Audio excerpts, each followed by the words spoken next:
All right, guys, welcome back to another video with Shaman J. Time to review the iPhone Air. 30 days, a little over 30 days with this phone, and I've been absolutely happy. I don't have any complaints so far to make me want to say I'm selling this phone.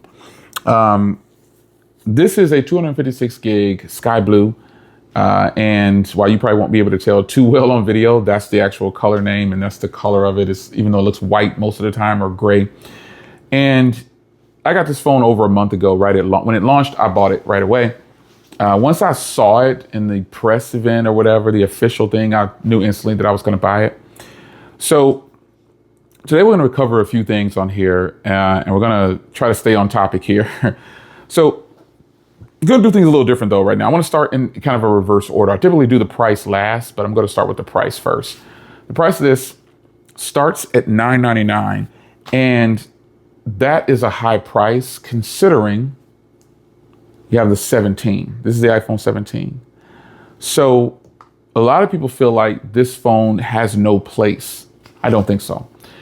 I think this phone is priced at $999 because all the Plus models are gone. I don't think the Plus models sold as well as people thought they did.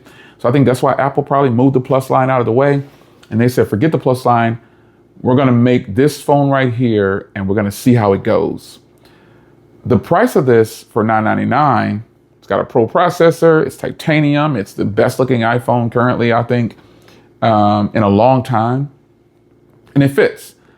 But the price of a phone, now we're not talking about whether it's worth it or not. We're talking about just the price itself. You determine whether you think it's worth it or not. But $999 is not a drop in the bucket. Like I said, this phone is $799, and some people obviously compare it. I've also told you in the previous generations of iPhones, the 16 was the logical choice over the Pro models. And I stand firm on that with the 17. This is the logical choice over the Pro models and possibly all the new phones that were lined up, possibly. But this phone costs $999, and it's always going to be questionable. Like I've had it for over a month, and I can't tell whether I don't spend too much time on price because it's $1,000. I bought it knowing it was $1,000, and so I paid for it, and that's it. I moved on. I want to experience the phone. I don't agree with the $1,000 price tag. I don't agree with pricing on phones above $400. I've said this in multiple videos. So once you get past $400, it's time to prove yourself. And is Apple doing that at this $1,000 price point? We're going to talk about in this video. So the second thing I want to talk about is battery life. So battery life for me has been really good. Now, I started off using that battery pack. I used it for a week, maybe 2 weeks I used it. And then I said to myself, I don't need this.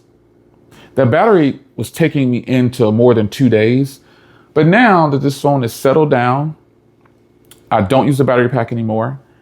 I was going to buy the Anchor battery pack because it was only $40 or something like that, and it had a 5,000 capacity. But I'm not interested in putting a battery on the back of this thin phone. I don't even like to wear cases, but when I do wear a case, it's going to be the Rinky Camo, the Fusion X.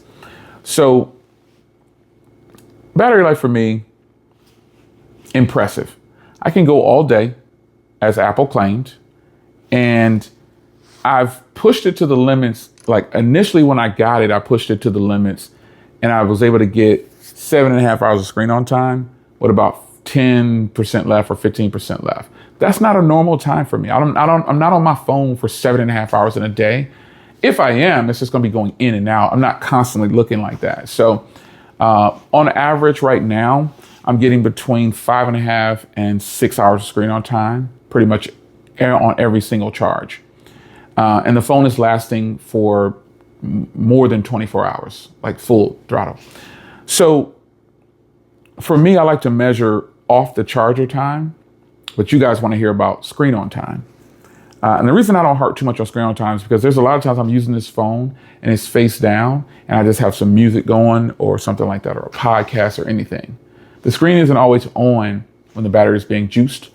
And so that's why screen on time is okay to look at sometimes, but I feel like just using the phone and how long it lasts you throughout the day, that's going to be my real determining factor, whether it's good battery or not. And I checked the box on this phone, is actually really good battery. It's right in line with any other phone that can make it through a day.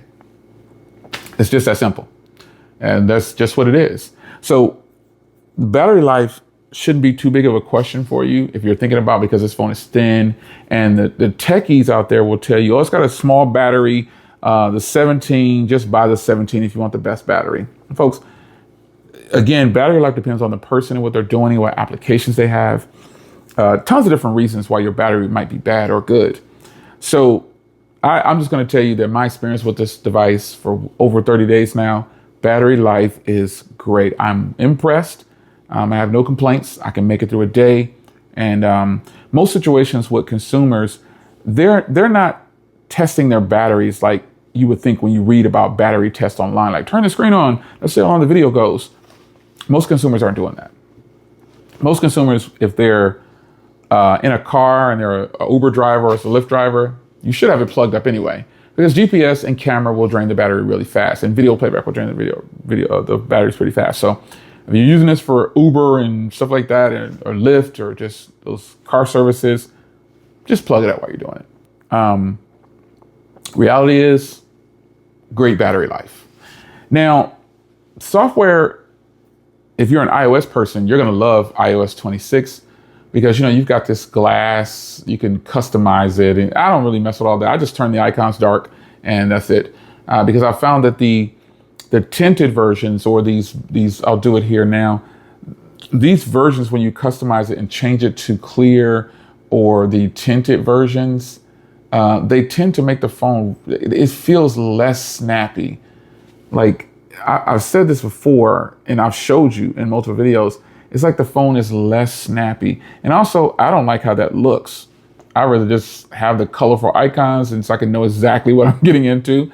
But the software itself, super snappy, no problems whatsoever. This hardware coupled with Apple's software is a win. It's a major win. And I don't think you'll be disappointed in the performance. So camera-wise,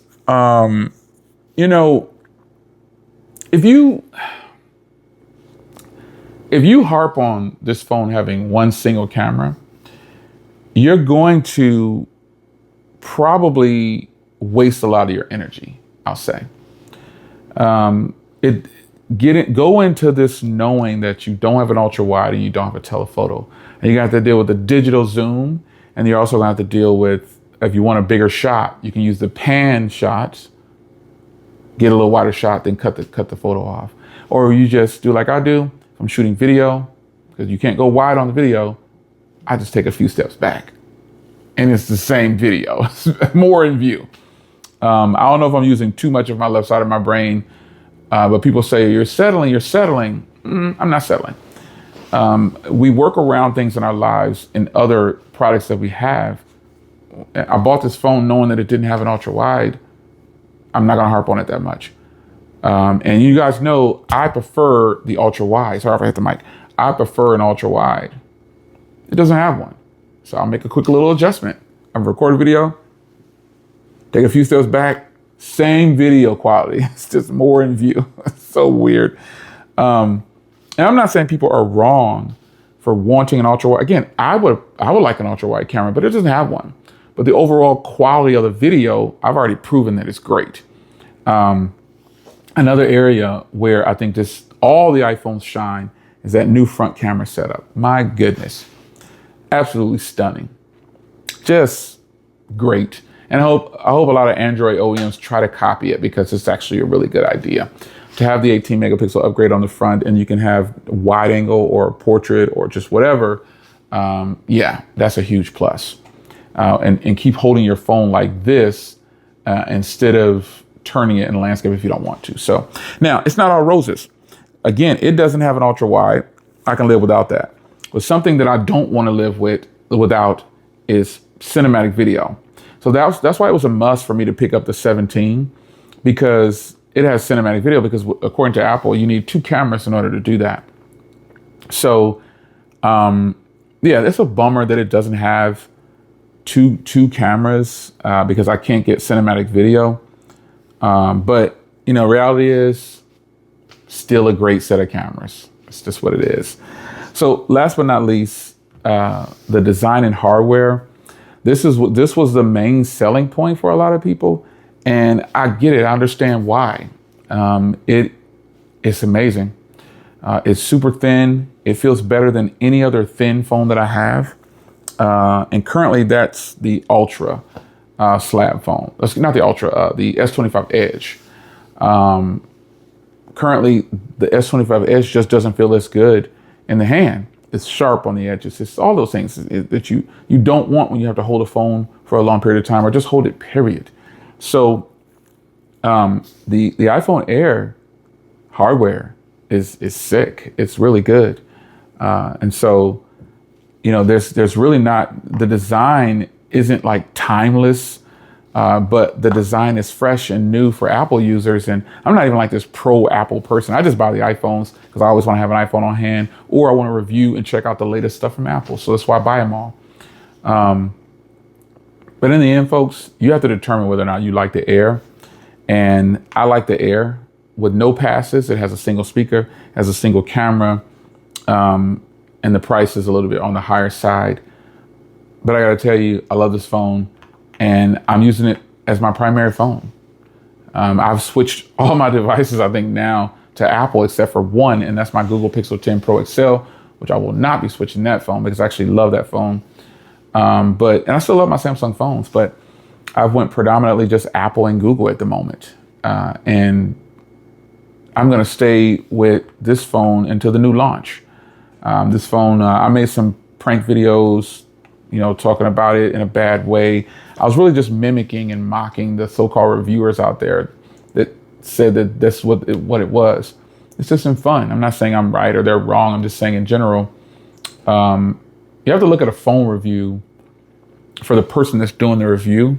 If you want to be entertained, you're not on the right channel. I don't do a lot of entertainment videos. Every now and then, like I said, I put up one of those little mocking videos or some kind of like prank videos, but you should see the sarcasm right away. But I can tell, I don't know if the people on my channel have, I'm not going to say that. I was going to say something really ugly. I'm not going to say it. Forgive me, Lord. I'm just going to say those videos went right over some people's head, and I tried to be as transparent with the sarcasm as possible. But some people just can't catch it, man. So anyway, and also some people just read the titles and start typing. I wish people wouldn't do that, but it is what it is. It's the internet. It's free. Just like subscriptions are free. So if you're here, or if you're not subscribed and you're here, thank you. If you're subscribed or not, it doesn't even matter at this point. Thanks for coming and watching. I just want to say the iPhone Air is for sure a phone that has made its mark. Hate it or love it, you're going to have to accept it because it has a pro processor, a pro camera, and pro hardware, and pro software. And just a lot of pro things about it. And it is a phenomenal device. I'm glad I bought it. I'll continue to use it until the next one launches. And we'll see how this thing turns out. But for right now, a little over 30 days, I'm impressed. I'm over all the things that the internet says I shouldn't like about it. Because for me, it's performance and regular tasks, daily duties, over specs. It's your man Jay, Reality Reviews. It's coming. Stay locked.